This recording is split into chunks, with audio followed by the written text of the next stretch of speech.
heavy workload. Hardly any private life.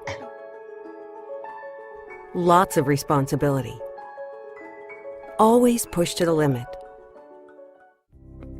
Whenever I ask doctors and nurses why they take all of that on, they often say, because what I do has meaning. Meaning for the lives of others, and therefore for my own life as well. As a global forum for medical specialists, we asked ourselves, how can we most effectively support the work, ambition, and dedication of these individuals? We sought out dialogue. We listened, and we understood. With a supportive exchange among medical professionals who network their knowledge around the globe, so that they maintain their expertise at the highest level for their entire lives. With disciplinary approaches that promote specialization without losing the perspective on medicine as a whole.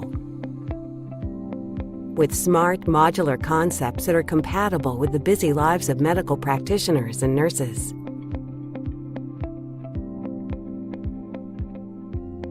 With offerings whose contents provide answers for the reality of everyday medical life. With a growing perspective on trends that enables medical practitioners to already prepare for future challenges today. In close dialogue with renowned specialist companies that bear testimony to the quality of the offers. With inspiring forms of learning that don't just convey knowledge, but make it an experience for the senses.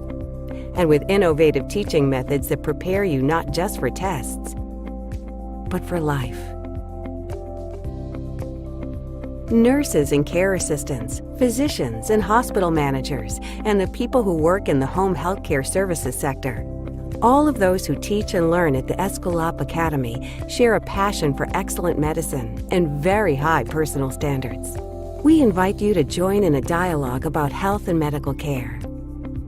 A dialogue that is dedicated to life. Dialogue, dedicated to life. Dialogue, dedicated to life. Diálogo dedicado a la vida. Dialog посвященный жизни. Dialog, dedikasi bagi kehidupan. Dialog dedykowany życiu. Dialogue, dedicated to life. الحوار مكرسة للحياة. Diálogo dedicado à vida. Dialog pro život. 对话致力于生命。Dialogue, dedicated to life. Get connected with the Escalop Academy. Olá, pessoal. Boa tarde. Tudo bem? Hoje a gente está aqui para mais um webinar. Eu e minha parceira Renata, a gente está fazendo aquela conexão REC-Rio, nada, sem conflito de interesse, Recife ser primeiro, mas a gente está aqui super feliz por estar com vocês.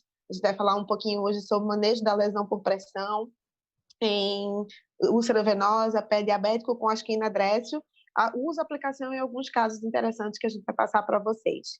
Obrigada por terem nos dado o prazer de estar um pouco com a gente hoje. E a gente vai conversar nesse período, vamos trocar ideias, vamos fazer um quiz e ao final vocês podem fazer as perguntas que vocês quiserem. É sempre um prazer poder responder, tá? Hoje eu estou com a minha amiga Renata, mestre esqueci, Renata, mais uma vez, com tanto título. Ela tem mestrado em enfermagem pela Unirio, especialização em estomaterapia pela UERJ, especialização em cuidados intensivos pela Universidade Fluminense e também graduada pela Universidade Fluminense. Vamos lá, Renatinha, agora é com você. Olá, gente, boa tarde a todos. Muito bom estar aqui com vocês novamente. Realmente não tem conflito de interesses Recife e Rio, né, Jana? Que eu sou a carioca fajuta do Recife. Mas então aqui nós juntos mais uma vez. E aí eu também estou aqui junto com a Jana, que é super, né, graduada, que ela é estomaterapeuta pela Universidade de Pernambuco, tem residência em cardiologia pela Secretaria de Saúde do Estado de Pernambuco, auditoria sobre tratamento de feridas, né, Jana? Já estamos aqui veteranas, aprendendo um pouco a utilizar essa nova ferramenta, né? Isso tudo é novo para todo mundo, mas agora a gente já está conseguindo, né, a gente já consegue se conectar melhor com vocês.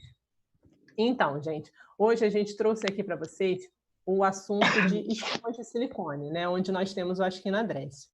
E aí, por que o silicone, né, é um produto bastante utilizado hoje, é um produto novo? E claro, o nosso tema, manejo da lesão por pressão, úlcera venosa e pé diabético com Askina Dressel. Uso, aplicação e casos clínicos interessantes. E por que hoje, né, a gente fala tanto do uso de silicone? Porque a gente sabe que não adianta, não podemos nos preocupar única e exclusivamente com a ferida. A gente precisa se preocupar com a pele ao redor também. E quando a gente fala do uso do silicone, a gente tem toda a questão da preocupação com a ferida, mas não esquecendo da pele ao redor, porque a gente sabe que o risco dessa ferida aumentar, da gente lesionar essa pele, ele é muito grande, né? Da gente ter uma lesão ainda maior. Então, por isso que é importante a gente falar do uso do silicone para prevenção e tratamento de feridas. Então, para isso, a gente vai falar um pouquinho da pele e suas funções. Eu não vou entrar aqui e falar de histologia da pele, a gente tem um tempo curto, né? Então a gente vai falar um pouco dessas propriedades protetoras e necessárias para que você não tenha um aumento de uma área de ferida, para aí sim, finalmente, a gente chegar no uso do silicone para prevenção e tratamento de lesões. Bem, a pele ele é um órgão altamente diferenciado, né? Um órgão super dinâmico, porque ele é o maior órgão do nosso corpo, isso a gente já sabe, e que ele sofre influência tanto do ambiente externo quanto interno. Então, essa é uma característica muito particular, né, desse nosso órgão do corpo. Além disso, ele é o maior, né? Ele pesa aproximadamente 15%, ele significa, né, no nosso peso aproximadamente 15% desse peso. Então, quando a gente estiver pensando que está acima do peso, perde pele, né? Porque tem muita pele às vezes sobrando. Não vamos pensar só no excesso de peso, não. Mas então, quais são as funções da pele, né? Brincadeiras à parte. Ela tem inúmeras funções. A gente tem as funções excretoras, termorreguladora, relação sensorial, metabólica e protetora. Então, quando a gente fala em função excretora, a gente sabe daquela função de secretar sebo, né, a ação das glândulas sebáceas, sudoríparas, tem toda a sua função de hidratação, formação do manto hidrolipídico, que servem como agente protetor contra micro-organismos. Termorreguladora, a gente sabe que ela também protege e mantém a temperatura do nosso corpo. A função de relação ou sensorial, que é a questão da percepção, onde a gente tem a relação do tato, da dor, tudo isso através da nossa pele. A função metabólica, onde eu tenho a síntese de vitamina D e também a excreção de algumas toxinas finais do metabolismo. E a função protetora, que é muito também do que a gente vai falar aqui. Então, a função protetora da pele, ela impede a entrada de agentes externos. Então, a pele, desde que a gente nasce, ela já tem uma função muito importante e muito grande na nossa vida. Então, a gente vai falar um pouco dessa função protetora, para aí sim falar do silicone. Como é que funciona essa função protetora da nossa pele? Como a gente disse, a gente tem essa função excretora, onde eu tenho a formação do manto hidrolipídico, e que eu faço o quê? Eu produzo esse manto que ele serve de proteção contra a agressão de micro-organismos. Então, eu impeço a entrada de patógenos na minha pele, no meu corpo, né? Não só na minha pele, mas no meu corpo. E eu tenho uma microbiota natural que vive em simbiose com o meu organismo. Quando eu estou com tudo equilibrado, eu não tenho esse dano à minha pele. Então, o que se espera de uma pele para que ela mantenha essa função protetora? Um pH ligeiramente ácido. De novo, Renata, pH, sim, pH é vida, não tem jeito. Então, a gente, no outro webinar, quem teve a oportunidade de assistir, quem não assistiu, vá lá no YouTube, que está disponível, tá ok? No YouTube da Bebral você consegue assistir todos os outros. A gente falou muito do pH das feridas, mas a gente precisa muito falar sobre o pH da pele também e respeitar esse pH. Então, o pH, novamente, ele deve ser ligeiramente ácido para ter essa proteção contra os micro-organismos, o que é essencial para a maturação e manutenção dessa dessa barreira epidérmica. E aí, como que isso funciona? O pH, fala-se muito em pH neutro. Na nossa pele, o nosso pH não é neutro, porque um pH de 7,5, pH neutro é 7. 7,5, ele já é capaz de aumentar a atividade das proteases cutâneas e inibir a síntese de lamela lipídica e levar a um colapso da barreira subcutânea. ficou difícil de entender, né? Mas então vamos falar de uma maneira mais simples para saber o que essa alcalinização dessa minha pele pode causar. Então, quando eu tenho um pH levemente ácido, que é o que deve acontecer, barreira mantida, pele juntinha, impeça a entrada de micro-organismos. pH de 7,5, a lamela lipídica ela funciona como se fosse um cimento da nossa pele, porque ela fica ali envolvendo os corneócitos. Os corneócitos são esses aqui, que parecem, se a gente olhar, como se fossem os tijolos, né? Então, o tijolo é o queratinócito e a lamela lipídica seria o cimento. A partir do momento que eu aumento esse pH, o que eu faço? Eu paro de produzir lamela lipídica. Se eu não tenho cimento, o que acontece? Eu abro uma porta de entrada e perco hidratação, perco microbiota natural e tenho a entrada de micro-organismos agressores. Isso tudo faz o quê? Rompe a integridade da minha pele, eu tenho um aumento da área de uma ferida e ainda tenho um maior risco daquela minha ferida, porque ela começa a ficar toda contaminada ao redor, porque eu estou perdendo essa barreira cutânea que ainda protege a área que não está exposta à ferida. Então, por isso, a gente tem que saber o que é o pH da nossa pele. Então, aqui só para a gente relembrar, os adultos eles têm um pH de pele médio entre 4,7 a 5,75. Bebês a termos, 6,3 a 7,5. Observem que os bebês eles têm um pH mais alcalino. Por que bebê tem tanta dermatite? Além, claro, da exposição à incontinência, né? Claro, incontinência urinária, fecal, mas ele também tem um pH mais alcalino, o que favorece a infecção. E isso aí também é muito comum nos primeiros 15 dias de vida. Mais um motivo para a gente não visitar bebês quando eles nascem, né? Porque eles estão totalmente suscetíveis à infecção. Além da questão, né, de imunidade, eles também têm isso na sua pele. E quando a gente pensa nos bebês prematuros, eles têm um pH totalmente alcalino. Isso porque a função das suas glândulas sudoríparas e sebáceas ela ainda não está ativa. E isso faz com que ele se torne ainda mais suscetível à infecção. Então, por isso que a pele do bebê ela é muito suscetível à infecção. A gente estima que... Estima-se que 80% dos neonatos desenvolvem algum tipo de lesão até completarem o primeiro mês de nascimento. E a gente não pode esquecer da pele dos idosos também, que ela é muito parecida, né, com a do recém-nascido.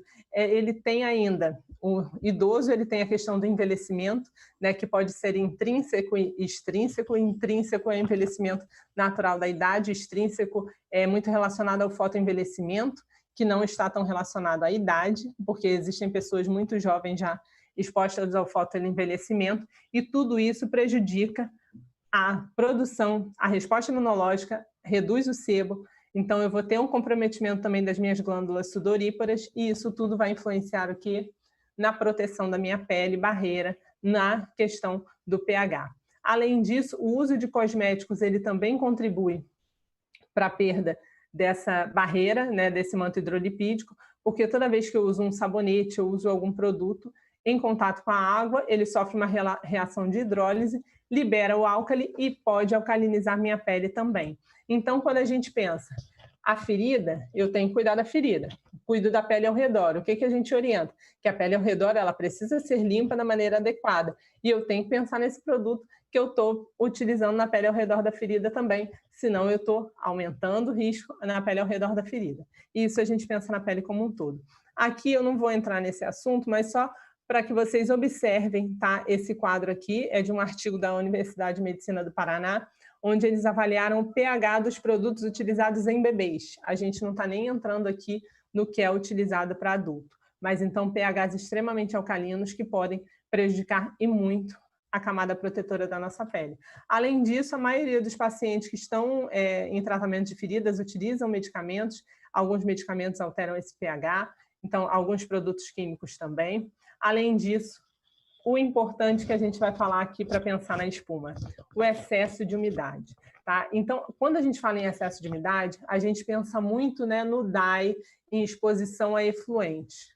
Isso, sem dúvida, altera demais o pH e favorece o aparecimento de lesões. Mas a gente não pode esquecer também da umidade com relação à produção de suor. Quando a gente pensa numa cobertura, a gente tem que pensar na ferida e na área ao redor.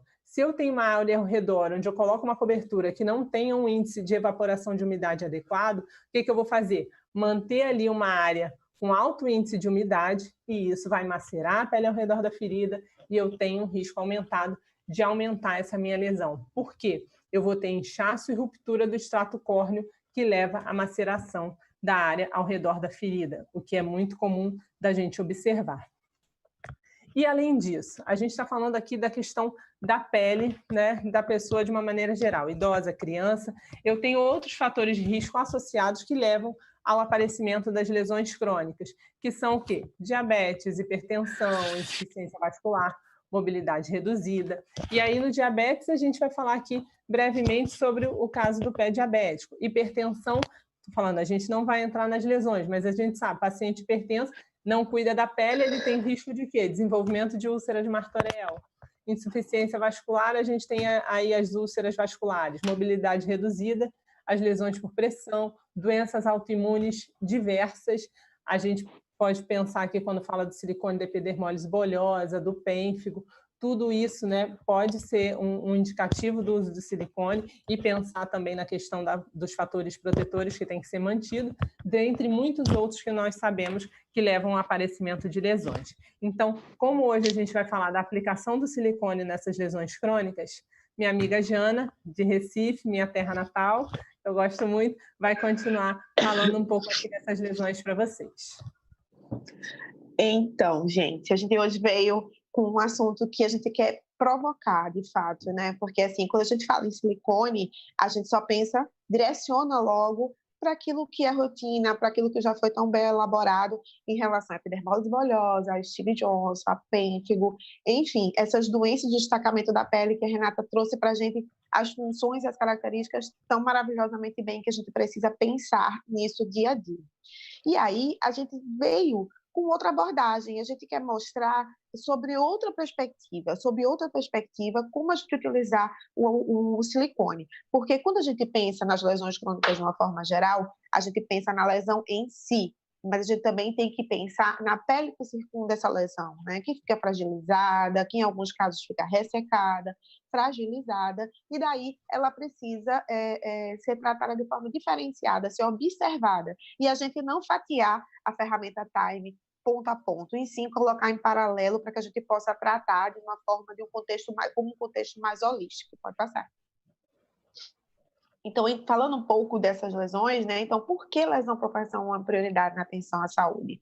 É uma coisa assim muito rotineira, infelizmente, ainda é uma rotina, né?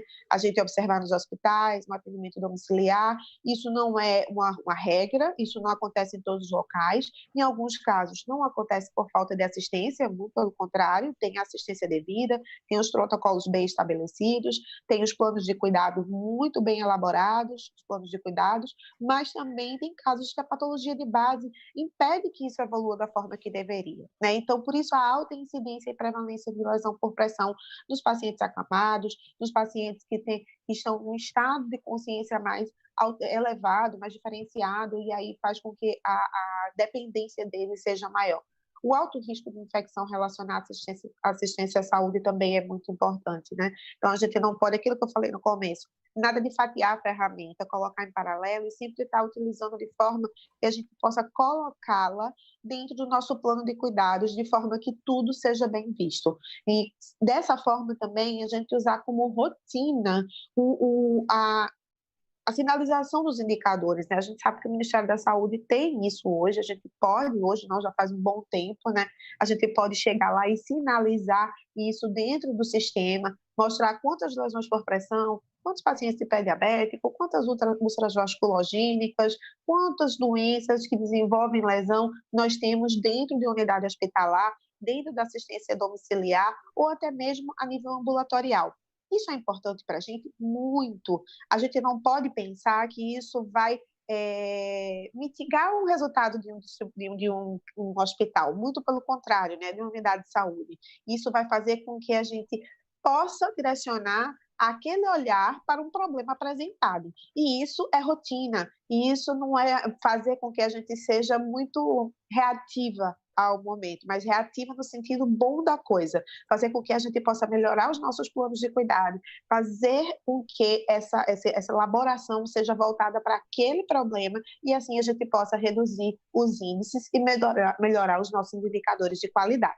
Maior taxa e tempo de internação. Isso faz com que, além da gente não ter rotatividade do leito, a gente não libera o leito rapidamente para que outras patologias ou cirurgias possam ocupar aquele leito, e a gente também pega horas de trabalho da enfermeira que poderia ser direcionado para outros procedimentos também tão necessários quanto, como, por exemplo, a prevenção.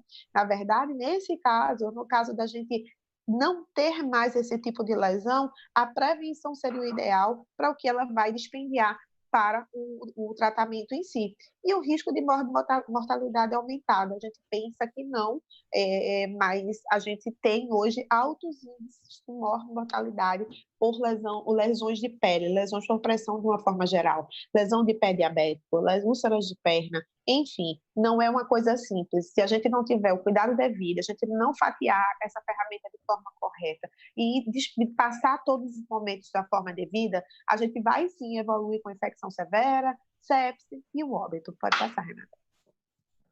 E aí a gente traz, pode passar, um panorama geral da lesão por pressão para que a gente possa conversar melhor e entender tudo aquilo que eu falei. Então, assim, a gente, por não ter esses indicadores de qualidade bem determinados no nosso sistema no Brasil, né, isso não ser ainda uma obrigatoriedade, mas assim, nem sempre a gente consegue colocar tudo lá para que a gente possa tabular, ou se a gente consegue, não é liberado nos documentos, nos protocolos, da forma devida, para que a gente possa trazer isso para a nossa banca, né, para a nossa discussão. A gente trouxe os dados dos Estados Unidos, que estima-se que 2,5 milhões de pacientes ao ano são tratados para lesões por pressão. Imagina quanto isso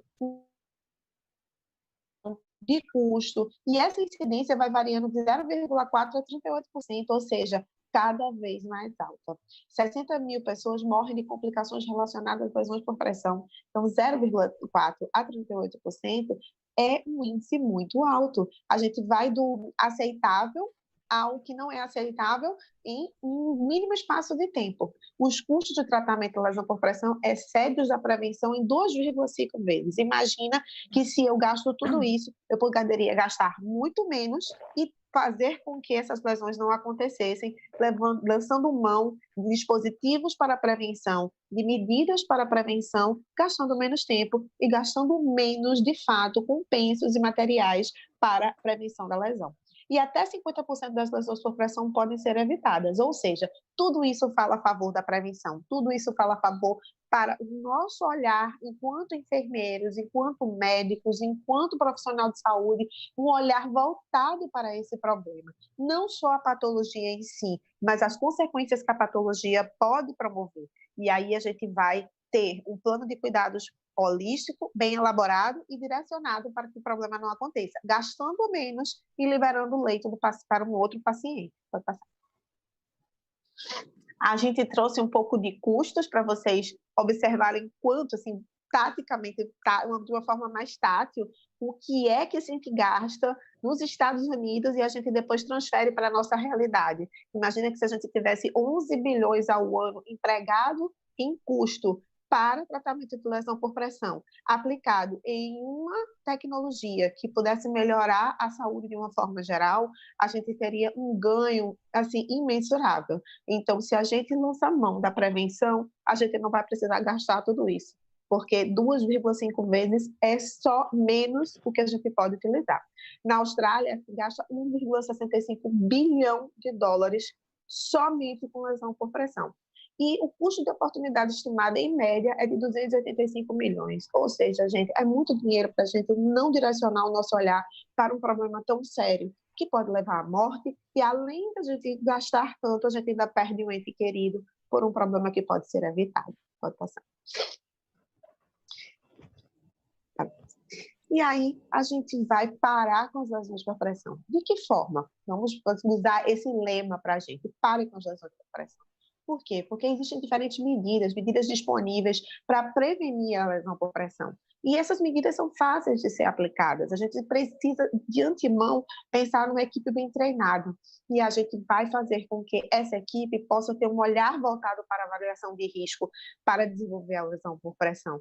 Fazer uma avaliação cutânea regular, desde a entrada do paciente até a sua estadia e a alta, é muito importante, porque não só durante a estada no hospital, mas também uma orientação para a alta é importante, porque a gente avalia aspecto tegumentar, a gente avalia mobilidade desse paciente, grau de orientação, para que a gente possa entender qual o nível de autocuidado que a gente vai ter para prevenir essa lesão.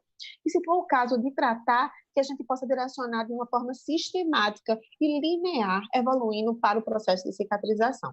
A mudança de decúbito é um procedimento simples, não tem custo nenhum, apenas precisa ser elaborado e estar dentro do nosso plano de cuidados, né? Então, é importante, é extremamente importante, é o número 1 no que a gente deve fazer, além de a gente pensar nos curativos profiláticos para espuma, onde a gente vai poder dividir essa pressão de uma forma geral, liberando as proeminências ósseas, fazendo com que esse paciente tenha uma zona de conforto melhor, ele fique com uma expansibilidade pulmonar melhor, até pela mudança de decúbito, e aí ele vai irrigar melhor os tecidos, oxigenar melhor, e isso diminui o ressecamento da pele. Veja como uma coisa linka a outra, ou seja, a saúde em si, ela não está só na patologia, e ela também não está só na ferida. Uma tem elo com a outra, porque se eu não trato a ferida, eu tenho complicações que podem levar a outras patologias. E se eu não trato a minha patologia, eu vou ter a complicação que é a ferida, ou seja, uma não vive sem a outra. Por isso que a gente tem que ter esse olhar tão amplo para esse paciente. A aplicação de hidratante para hidratar a pele seca, como ele diminui a perfusão local, ele diminui a hidratação e a alteração de tudo que a Renata passou para a gente também no começo. Então, a fim de reduzir esse risco, a gente oferece para ele a hidratação que está prejudicada devido à baixa perfusão.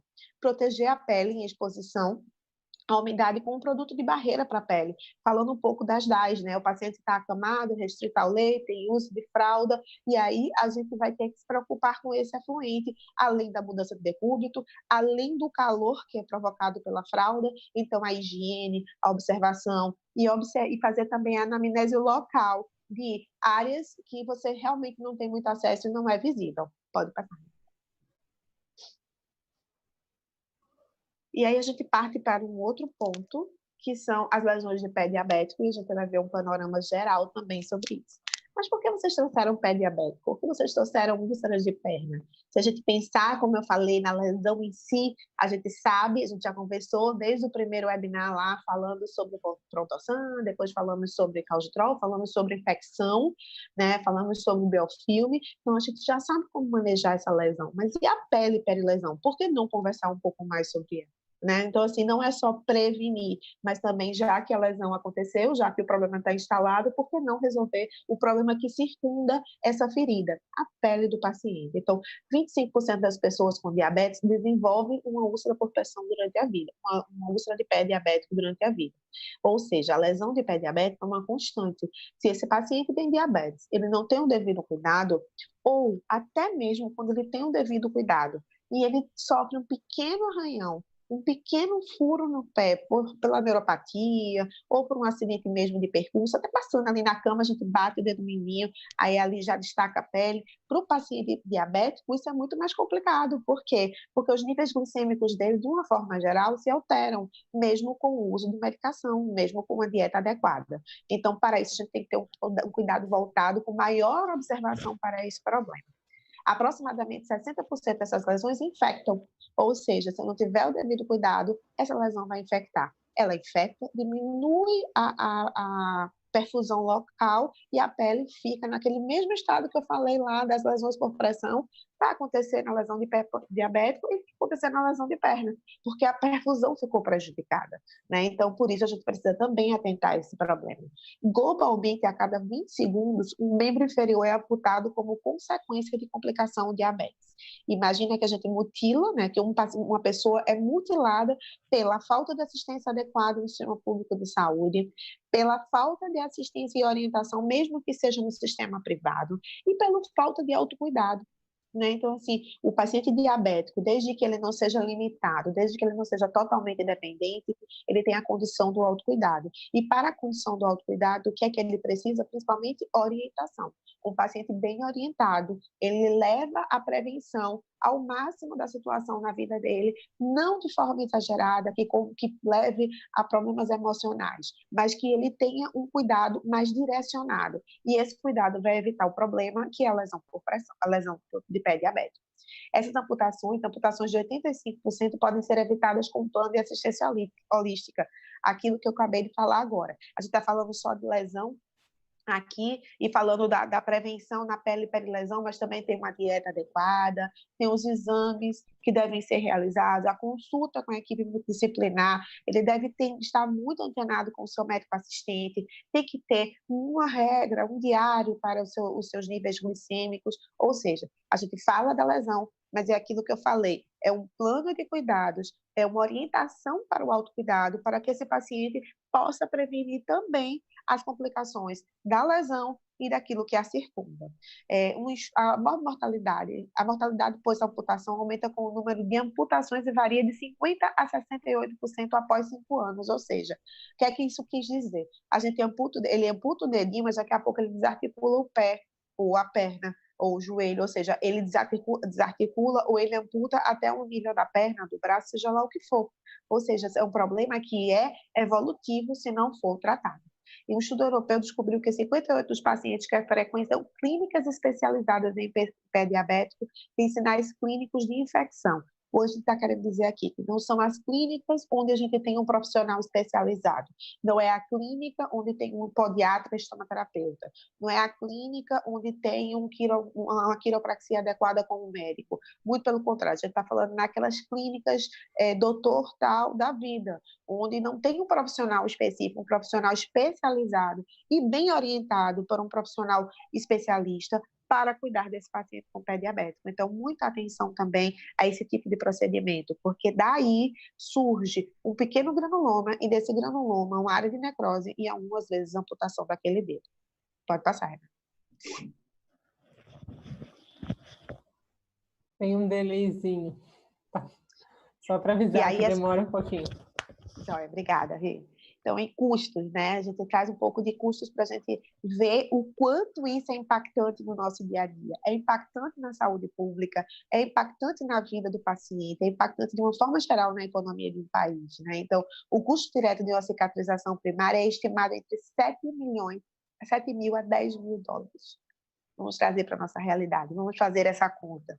É assustador, né? Porque se a gente hoje está nas necessidades que a gente está em virtude de uma pandemia, e antes disso a gente já precisava desse investimento, então por que não evitar?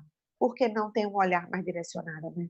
O custo direto de uma amputação associada ao pé diabético é entre 30 mil a 60 mil dólares, além da permanência do paciente dentro do hospital, que requer outras complicações, que pode levar a outras complicações. O custo a longo prazo, 3 anos para a amputação inicial, varia entre 43 mil a 63.100 dólares. O custo correspondente para indivíduos com úlcera primária sem evolução para amputação foi estimado em 16 mil a 27.600 dólares. Você observa aqui, é quase 50% do que se gasta para fazer a amputação. A amputação é um upside daquilo que vai acontecer se não for o plano de cuidados não for um plano de cuidado que tenha a evolução que a gente espera. Então, como consequência, os custos totais para pé diabético nos Estados Unidos foram estimados em torno de 4 bilhões ao ano. 4 bilhões ao ano. Ou seja, de dólares. Então, vamos ter o devido cuidado. Vamos observar que a gente precisa realmente ter essa atenção. E aí a gente vai otimizar o gerenciamento das lesões de pé diabético. De que forma? Né? Eu trouxe esse quadrinho, é um quadrinho bem prático. Ele fala de como a gente deve observar, a gente deve classificar a lesão de pé diabético, de forma que a gente tem o estágio 0, a classificação 0, a classificação 1 quando ela não está infectada, a classificação 2 quando ela está infectada, 2, infectada e não infectada, né? E ainda temos o 3, que ela está não infectada e infectada também. O que é que significa dizer isso? Significa que, para isto aqui também, a gente vai aplicar a ferramenta Time. A gente vai observar como é que está esse paciente. Mesmo que a gente observe tecido e tecido não tem infecção, e eu pule lá para o skincare, que eu veja a gestão de umidade da própria pele, para que a pele não perca a umidade devida, como a Renata falou, que aquele microclima fique adequado, que a gente mantenha um pH adequado para a manutenção da integridade da pele, porque como o pH é vida, ele é vida para os micro-organismos também, ou seja, se ele não se mantém nos níveis adequados, eu vou tirar a minha vida e vou dar vida a um micro-organismo. Então, por isso, a gente precisa ter atenção devida para estes cuidados e para a manutenção da integridade da pele. Tá? E mais na frente eu falo dos conceitos internacionais relacionados a isso. Então, quando a gente pensa no skincare, no cuidado para a pele em relação a esses pacientes, primeiro a gente pode também pensar que a gente pode prevenir a perda de hidratação da pele com um filme barreira. Se eu aplico um filme barreira numa pele íntegra, eu faço com que aquele efluente não penetre na pele e que eu também não perca a umidade devida. Além disso, eu tenho que ter os cuidados com hidratação, a gente tem que ter cuidado com o conforto daquele pé dentro dos calçados. Se for um paciente que tem a mobilidade tranquila, não tem a limitação de mobilidade, e se é um paciente que está restrito a leito, por que não aliviar a pressão ali também nesse paciente? Por quê? Porque ele pode desenvolver uma lesão por pressão e por ser um paciente diabético, ele desenvolve pé diabético. Então, a gente tem que prestar atenção nisso aqui também. Se vocês precisarem, a gente disponibiliza esse quadrinho para vocês, que ele é bem didático e ele mostra aqui o passo a passo do que utilizar em cada momento, tá? Eu trouxe mais para ilustrar para vocês. Passa a réplica. E agora a gente vai falar um pouquinho de lesões de perna, seja ela venosa e arterial. É um panorama geral, não vamos adentrar na patologia em si e vamos fazer um foco naquilo que a gente de fato veio falar, a aplicabilidade do silicone voltado para esse problema, tá? Então, 1% da população global sofre de lesão de perna, ou seja, 1% da população global tem uma úlcera vascular ou arterial ou mista. Então, o que é que isso significa? Que aquelas patologias lá que a Renata falou no começo, a hipertensão, diabetes, a insuficiência venosa ou arterial, pode desenvolver um problema desse, um problema que agrava, um problema que limita o paciente e um problema que faz a gente olhar, não ter um olhar só direcionado para a ferida, e sim para a patologia que levou a esse problema, tá? A prevalência global aumenta com a idade, ou seja, menos de 1% das pessoas com menos de 60 anos, 1% das pessoas de 60 a 70 anos e 2% das pessoas com mais de 80 anos vão desenvolver lesão de perna. Por quê? Porque com o passar da idade as insuficiências podem aparecer.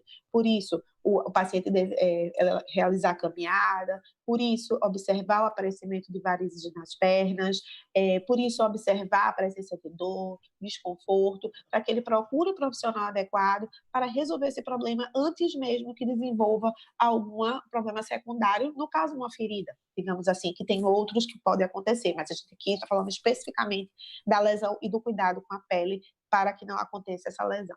Cerca de 20 em cada 1.000 pessoas são afetadas quando atingem os 80 anos, ou seja, com o evoluir da idade, esse problema vai ser mais frequente.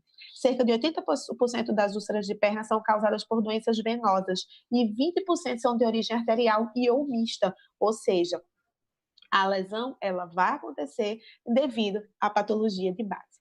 Mais comum em mulheres, infelizmente, 1,6 mulheres para um homem, mas a gente hoje observa na prática que aparece muito mais homem. E aí a gente vai ter que pensar, será que isso é porque o homem está se cuidando mais e a mulher menos?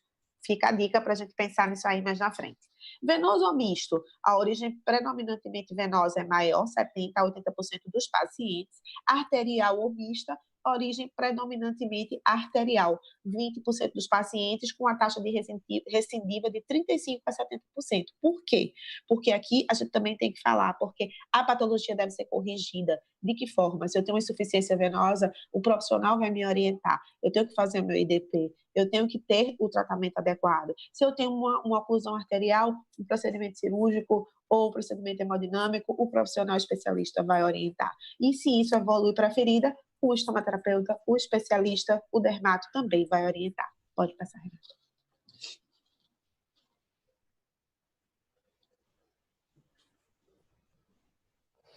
Pode passar, Rê. É porque demora. Por causa do delayzinho da gente. a nossa conexão, REC Rio. E aí a gente vai fazer um gerenciamento local desse problema. De que forma? Aqui, mais uma vez, eu repito para vocês, para não parecer que a gente não está trazendo a abordagem devida, né, da patologia. Eu não estou falando da forma ampla e relacionada aos exames de imagem. Não, a gente não vai entrar nessa perspectiva, a gente não vai entrar nesse âmbito, né? A gente está entrando no âmbito mesmo, na perspectiva do tratamento da ferida e do cuidado com a pele ao redor. Então, a troca de curativos, a gente vai seguir a ferramenta Time, com especial atenção para o combate à infecção e a gestão de exudato. Isso é muito importante, porque são lesões bastante exudativas, que a gente sempre vai ter um quê a mais para manejar esse exudato, evitar maceração de bordas, formação de biofilme e, pela diminuição da perfusão, a fissura da pele, que pode ser o aumento dessa ferida. Então, é uma especial atenção não só na pele lesada, mas na pele que circunda a ferida. Então, de que forma a gente vai fazer isso? A gente combate a infecção, mas a gente também toma muito cuidado naquele curativo que a gente vai utilizar, para que ele não venha retirando a pele peri-lesão, muito pelo contrário. O silicone tem a função de recuperar essa pele. Ela alinha fibroblastos, ela faz com que eles recuperem essa pele, hidratando também, fazendo com que ele não perca o líquido, a umidade necessária. Por isso, a gente utiliza um silicone para essa pele peri-lesão, associada a uma prata em pasta, por exemplo, para combater a infecção, ou uma solução de polihexanida com desilamida propilbetaína. Isso a Renata vai falar mais na frente, eu estou um pouquinho me adiantando, mas faz parte da ferramenta e faz parte dessa abordagem. Então, a estratégia terapêutica é elaborar aquilo que eu mais falo sempre em todos os webinars. Tratar a ferida é organização. Então, a elaboração de um plano de cuidados com a equipe multidisciplinar, envolvendo exames, troca de curativos de forma adequada ao momento da lesão, é muito importante. Então, é olhar para o meu paciente, é fazer um plano de cuidados particular, individual, porque cada um é um. Cada um se comporta de uma forma, e cada um vai ter o seu plano, vai ter a sua forma de se cuidar. Então, por isso que é um plano individualizado. Realizar a biópsia da lesão, que não cicatriza, e fazer a análise de exames pertinentes, ou seja, se aquela lesão não cicatriza, por que ela não cicatrizou? Então, fazer a biópsia da lesão é importante, fazer o manejo da infecção, o manejo do tecido, preparar aquele tecido, o bed preparation não fica fora de sair, utilizando a ferramenta, manejando o exudato, cuidando da pele, para que as mortas retraiam. E aí não é só o curativo em si, né, tratar a ferida, em si a patologia, porque vai fazer com que a gente precise utilizar a terapia multicamadas. Voltar-se não apenas para os primeiros passos da ferramenta, como eu falei sempre no começo, utilizar isso de forma mais sistemática e em paralelo, e evitar o uso de hidrocolóides, porque ele retira a pele que circunda a lesão. Pode passar, Renata. Estou no meu final. Então, o que a gente vai fazer? A gente vai focar na prevenção de lesões e complicações, utilizar produtos com qualidade internacional reconhecida, e por ter o nome internacional, isso não está longe da nossa realidade, muito pelo contrário, isso são os guidelines, mas que a gente usa muito bem na nossa realidade no Brasil, e capacitação contínua na nossa equipe. Isso é muito importante, porque não adianta ter os benefícios e não saber utilizar, porque aí a gente está perdendo dinheiro, a gente está perdendo tempo. Tá certo? Deixo vocês com a Renatinha agora para seguir com mais... Ah, não, eu ainda tenho mais. Rapidinho, Rê.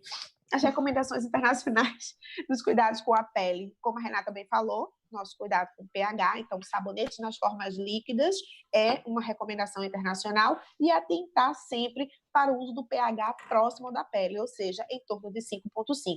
Então, a partir de hoje, a gente vai ter o cuidado de olhar o rótulo para ver qual é o pH daquele produto que a gente está comprando. Pode passar, Renata.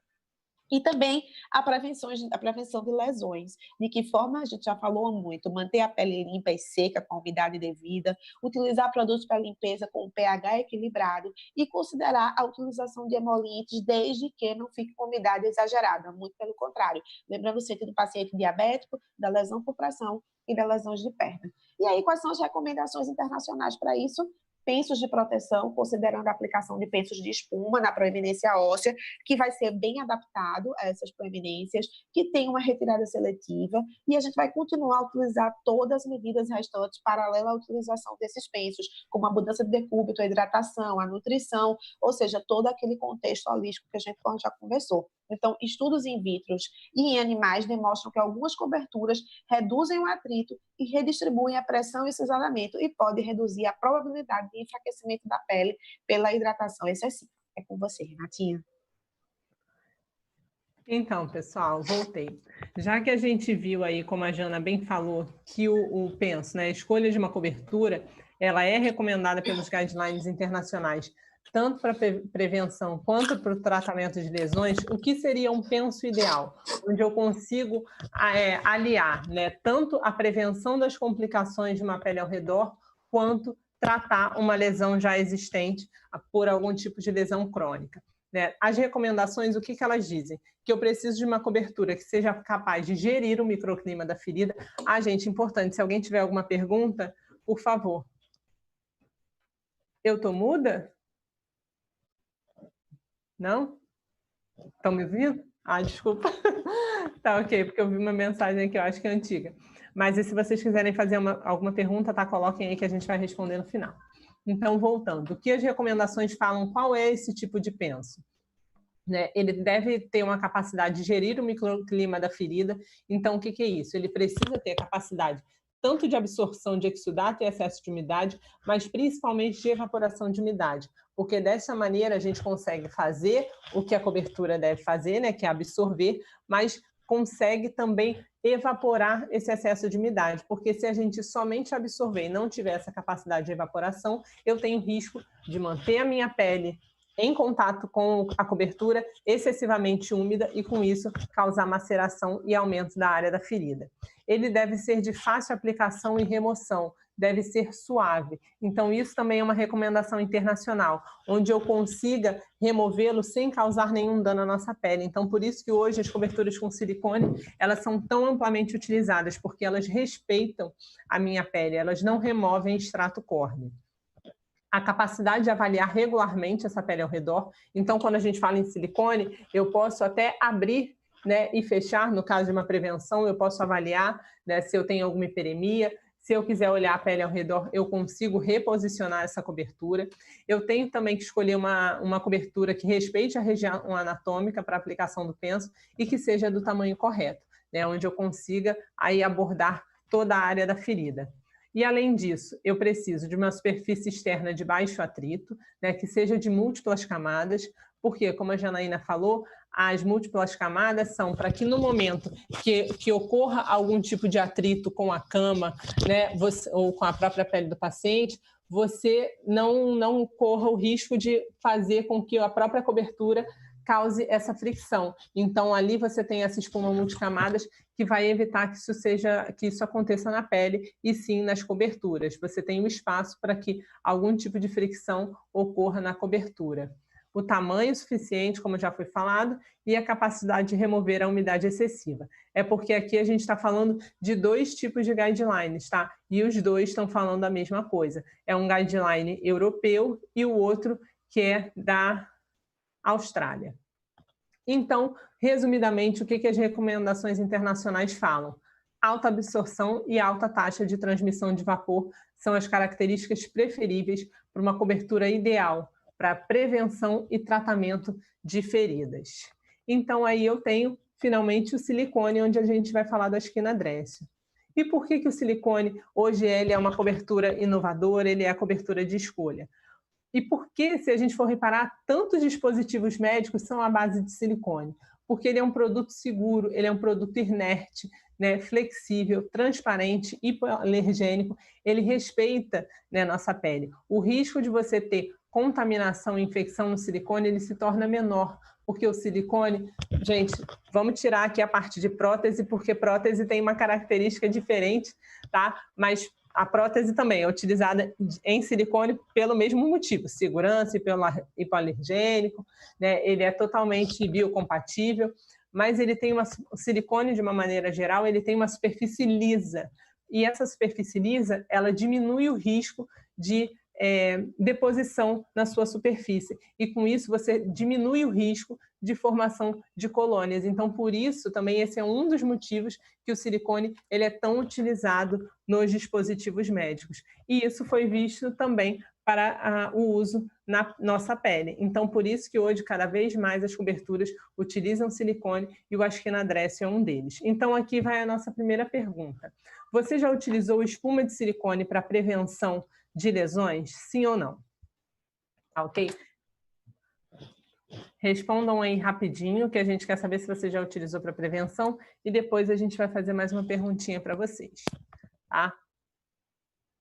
Muito breve. Essa eu vou passar rápido porque a gente já está, né, com um tempo um pouco avançado.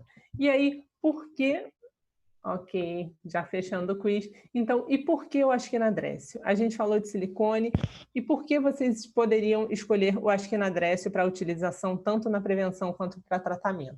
Porque ele atende todos os requisitos de uma espuma, de um penso para prevenção e tratamento de lesões. Por quê? Ele é uma espuma multicamadas, ele tem um alto índice de evaporação de umidade, isso é, um alto índice de MVTR, ele é totalmente atraumático, com boa capacidade de reposicionamento, e totalmente impermeável à água e bactérias, porque ao mesmo tempo que eu preciso ter essa alta taxa de evaporação de umidade, eu também tenho que ser impermeável à água e bactérias. Então, eu tenho que ter essa cobertura em filme de poliuretano. Então, a gente atende todos aqueles requisitos que a gente observou como ideais pelos guidelines internacionais. E aqui a gente pode observar, né, de uma maneira muito sucinta, quais são as camadas do Askina Dress.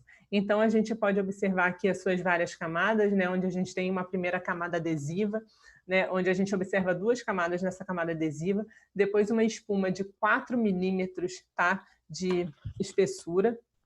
Isso também é uma coisa super importante de ser observada. Quando a gente fala tanto em tratamento quanto em prevenção, eu preciso de uma espuma que tenha uma espessura adequada, ela não pode ser nem muito fina, que fina ela não vai atender à necessidade do multicamadas, e ao mesmo tempo ela não pode ser tão espessa, porque isso pode gerar mais um tipo de pressão na minha pele. Então ele tem a capacidade, né, a sua espessura adequada, conforme os guidelines também, de 4 milímetros de espessura. A gente tem uma camada de acrilato adesiva e a gente tem, finalmente, a camada de silicone que vai ficar em contato com a pele. E o mais importante dessa camada de silicone também, ela é porosa e com poros de tamanhos diferentes, de 3 a 5 milímetros, que isso facilita também a absorção vertical do excesso de umidade de uma ferida ou de uma pele íntegra. Então, eu consigo atravessar partículas grandes e pequenas. Então, a gente consegue visualizar, né, muito facilmente essas... Aqui, eu não sei se vocês conseguem ver nessa foto, né, porque em foto com fundo branco, às vezes não fica muito fácil de ver, mas a gente consegue observar esses 2 tamanhos de poros aí no nosso Askina Dress.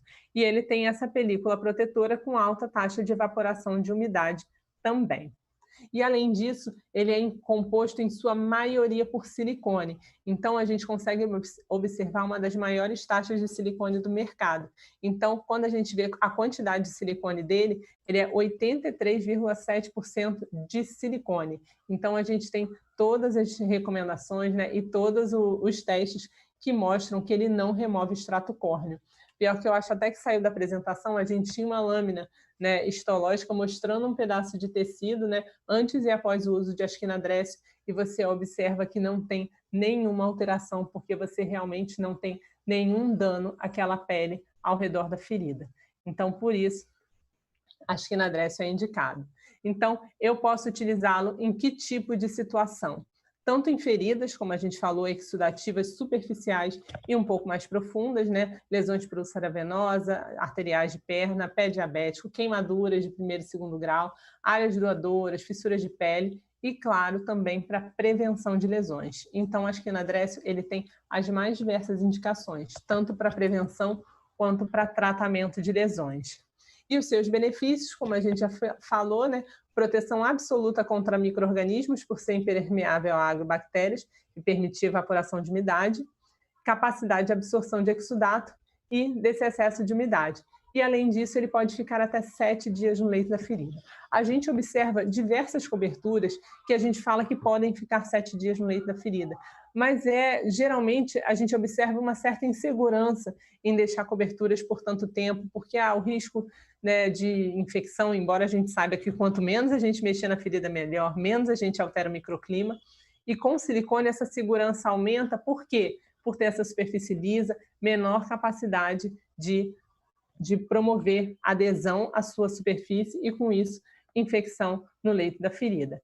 E aí, é claro que para tratamento dessas lesões, a gente vai precisar das associações, né? Então, aqui, a gente vai até mostrar, daqui a pouco a Janaína vai mostrar para vocês, daqui a pouco não, agora, vocês só vão responder essa pergunta, né? Da associação de uma cobertura de silicone com Prontosan, cobertura de silicone com asquina calditrol. Então, vocês vão ver alguns resultados deles em úlceras de perna, em algumas lesões desse tipo. Então, agora, só a última pergunta para vocês. Eu gostaria de saber se vocês já utilizaram o asquinadrécio para tratamento de feridas. Tá, ok? Gostaria que vocês respondessem essas perguntinhas aí para a gente. Só sim ou não. E agora a Janaína vai falar um pouquinho para vocês. Oi? Quem falou? Tá. Ok, então agora vamos a Janaína vai falar um pouquinho dessas lesões tratadas com silicone e as associações. Então, Rê, a gente trouxe exatamente isso para a gente provocar esse pensamento, né? Provocar isso. Isso não é uma coisa da B. Braun em si, a gente não está criando uma conduta, muito pelo contrário, né? Por tudo que a gente já conversou, por tudo que a Renata já nos mostrou, então, na necessidade de combate à infecção, na necessidade de recuperação da pele, na necessidade e pela possibilidade de a gente saber que o silicone por si só, por ter sua superfície lisa, não tem essa aderência, né, da microbiota de uma forma geral, e tem uma aderência seletiva, evitando que essa pele seja retirada. A gente tem vários casos clínicos aqui para vocês. Na verdade, a gente trouxe um de cada um desses citados no nosso título, nosso tema da aula de hoje, para que a gente pudesse mostrar a vocês essa aplicabilidade. Então, nesse caso, a gente está trazendo uma úlcera de perna, uma úlcera superficial, que evoluiu bem, ela tem um destacamento de pele, mas ela tem a patologia controlada. E o que é que a gente observa com isso? Ela usou o Prontosan Gel e usou o asquinadrécio conformável, e houve a recuperação da pele perilesão. Vocês observam que ela fica brilhante, recuperada, até mesmo em relação à pele que não foi recoberta com o curativo, né? Ela teve uma evolução segura e uma evolução onde a gente esperou realmente pelo planejamento que foi feito para ela. E pode passar. A gente vai passar por causa do tempo, que a gente só tem 3 minutos mais. Mandem as perguntas de vocês, que ainda vai dar tempo. Esse paciente é um paciente da Renata, inclusive. É uma paciente que ela tratou. Você quer falar, Rê, sobre essa paciente? Eu vou falar bem rapidinho dela. É interessante que eu usei, né, o silicone com Prontosan.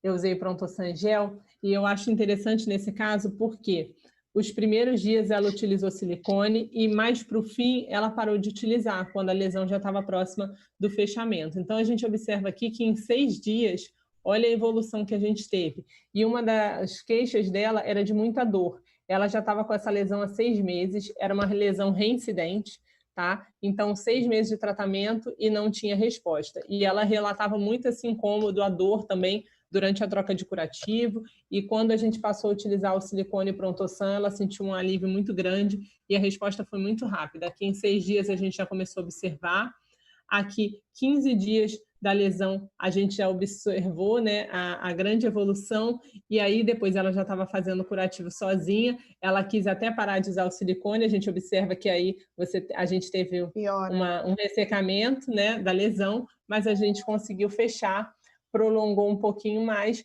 porque ela conseguiria fechar facilmente aí em 1 mês, do jeito que a gente estava evoluindo, a gente fechou em um pouquinho mais de 1 mês, mas considerando que a ferida estava há 6 meses aberta. Em 15 dias a gente já estava praticamente fechada. Foi quando ela optou, não, eu vou usar agora, eu vou fazer, e aí ela me falou que estava fazendo só com a gás e Prontosan Gel no final. Okay, por isso então não parar, né? O Prontosan do começo até o final, para a gente conseguir Prontosan fazer. Ela não parou, mas o silicone ela usou só os 15 dias. E tá vendo como ela não seguiu o plano de cuidados que você passou, só corrobora com o que eu falei. Então, a gente vai aqui para um estudo de caso. Esse estudo de caso foi numa área doadora de enxerto para um paciente que sofreu uma queimadura no pé. E era um paciente diabético, ou seja, você vê a evolução. Esse aqui foi o dia 0, né? Esse inicial aqui, onde ele utilizou o curativo. E no segundo dia, no dia 14, olha a evolução. Qual a característica dela? Como era uma ferida limpa, como é uma ferida para ser observada, foi utilizada apenas o Protosan solução para limpar, foi utilizado um pouco de Protosan gel só para manter a umidade e foi utilizado o Drécio Border, onde por ser um curativo reposicionável, em alguns momentos ele foi retirado e foi reposicionado, para observar como estava a evolução da ferida, sem nenhum problema, sem nenhum dano à ferida. E o resultado de tudo isso foi a boa gestão de exudato e a formação e preservação da pele por ter uma adaptação ao local onde foi aplicado. Pode passar, Renata. A próxima é exatamente do pé que recebeu a enxertia. Você observa que ele estava queimado, né? E ele recebeu essa enxertia e olha a evolução dele. Houve uma gestão do exudato da ferida, porque ela estava muito exudativa. Ela foi bem adaptada pela região e promoveu a mobilidade desse paciente, né? Não dificultou a aderência do curativo na região. Ou seja, evolução devida também desse paciente, onde ele fez a gestão de exudato e usou o Askina Drécio com o Protosan gel. Acho que tem mais um, eu utilizei o Calgetrol Paste com o Drécio. Não, acho que a gente, por algum motivo, a gente pulou essa. Eu tinha um estudo de caso que eu coloquei aqui, gente, maravilhoso, um pé diabético, onde a associação era Calgetrol Paste e o Askina Drécio. Primeiro eu combati a infecção com a limpeza, eu limpei a ferida, deixei o leito dela preparado para receber o Calgetrol Paste. O Calgetrol Paste, por ser uma ferida onde era um pouco profunda, ele se adaptou bem a essa cavidade, e o Drécio, ele protegeu a pele que circundava a ferida, ou seja, só tudo que a gente falou até agora. Então, é possível, sim, usar silicone para tratamento de ferida com as devidas associações, com a devida indicação. E aí, a gente também relembra vocês a prevenção de lesão, né? Para prevenir, a gente pode utilizar o Trixo, que é um hidratante à base de ureia, que tem dexaprotenol na sua formulação, é um recuperador de tecido, né? Um cicatrizante da pele, além de hidratar, ele recupera. Numa pele limpa, uma pele bem preparada, não só a ferida, como a pele também precisa estar preparada. Então, a gente passa o hidratante e a gente também pode aplicar o filme formador de barreira, nosso Askina Barrier, que vai evitar com que a gente tenha as dermatites associadas à incontinência e a gente tenha também a perda de umidade devida. Além disso, a gente tem o nosso Askina Drécio, que é a nossa espuma de silicone, esse em especial é a nossa Askina Drécio Rio, que é para calcânio, altamente conformável, tem uma excelente adaptação, a gente tem ótimas experiências em unidades que têm o nosso curativo padronizado. E para isso, gente, você pode procurar um representante Bebral na sua região, eles terão todas essas informações para passar para vocês, e a gente quer saber de vocês agora as perguntas, que eu acho que a gente só tem nem um minuto mais, mas se tiver alguma pergunta... Jana, então, realmente, as pessoas até mandaram aqui parabenizando. A Isa Giotto, acho que é Giotto, né? Ela perguntou aqui da questão das 5 camadas, né? Que ela tem observado muitas empresas falando do multicamadas, né? O porquê do multicamadas. Quer falar? Eu falo, pode falar. Na verdade, isso está no guideline, né? Quando ele fala da espessura da espuma e da necessidade de multicamadas. A quantidade de camadas é algo que foi muito marketing, na verdade, mas quando a gente também pensa no guideline, multicamadas é importante, não necessariamente precisam ser 3 camadas. Se a gente tiver 5, a gente está no upside da necessidade. Então, a gente está dentro de todos esses parâmetros. Pode complementar, Rê, se você quiser. Então, assim, a gente tem a espessura que está... A gente tem até um pouco mais de espessura que está recomendando no guideline, e a gente tem as recomendações devidas. Pode falar. Sim, exatamente isso, Jana. E se você observar, né, naquela foto que a gente mostrou, você consegue observar essas multicamadas, né? Sim.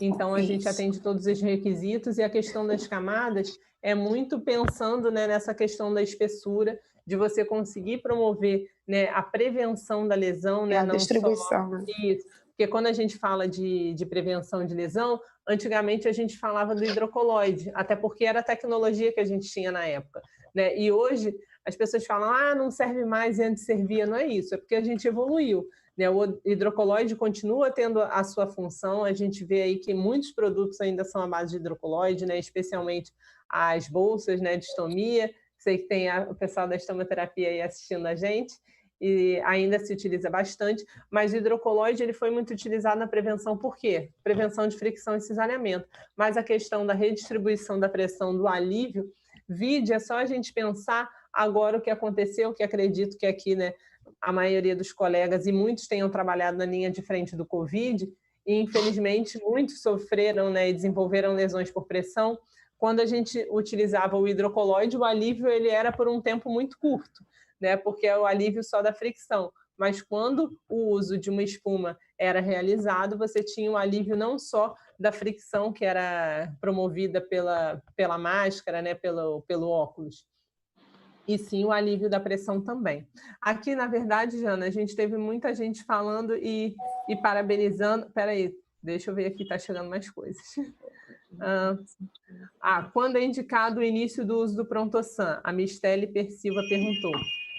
Desde sempre, desde o primeiro momento. Pensou em aparecer, você já está utilizando o Prontosan. Falando sério agora, realmente o Prontosan ele é indicado do princípio até o fim do processo de cicatrização.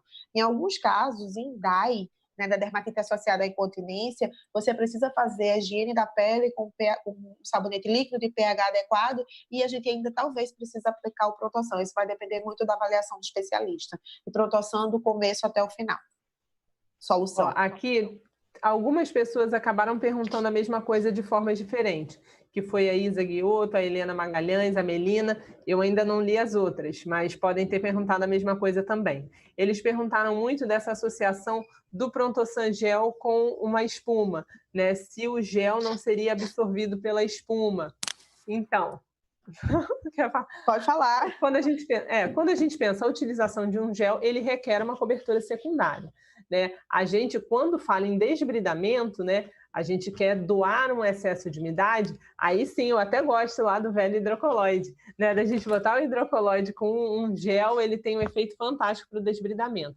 Mas dependendo da sua necessidade, por exemplo, naquele caso que eu usei a paciente de úlcera venosa, a gente não tinha, né, uma grande até quantidade de exudato, a gente precisava manter o leito da ferida úmido e o gel, por ele ter uma composição mais coesa, ele não vai conseguir ser totalmente absorvido pelas espumas. Então, você pode utilizar, sim, o gel como espuma. Você pode até ter alguma perda, né, mas ela vai ser mínima e você vai conseguir manter ali a umidade. Até porque, se eu utilizar, como foi o caso até, de usar a gaze com gel, aí você tem um risco maior, porque você tem ali os poros secos e abertos, então ele pode entrar na gaze e não vai, ele vai competir, né, com a ferida. A gaze compete com a ferida. Todo o gel, né, na verdade. Isso. Agora, quando você tem a utilização de uma espuma, não, porque você tem aí uma limitação pensando na coesão de um gel, né, quando você compara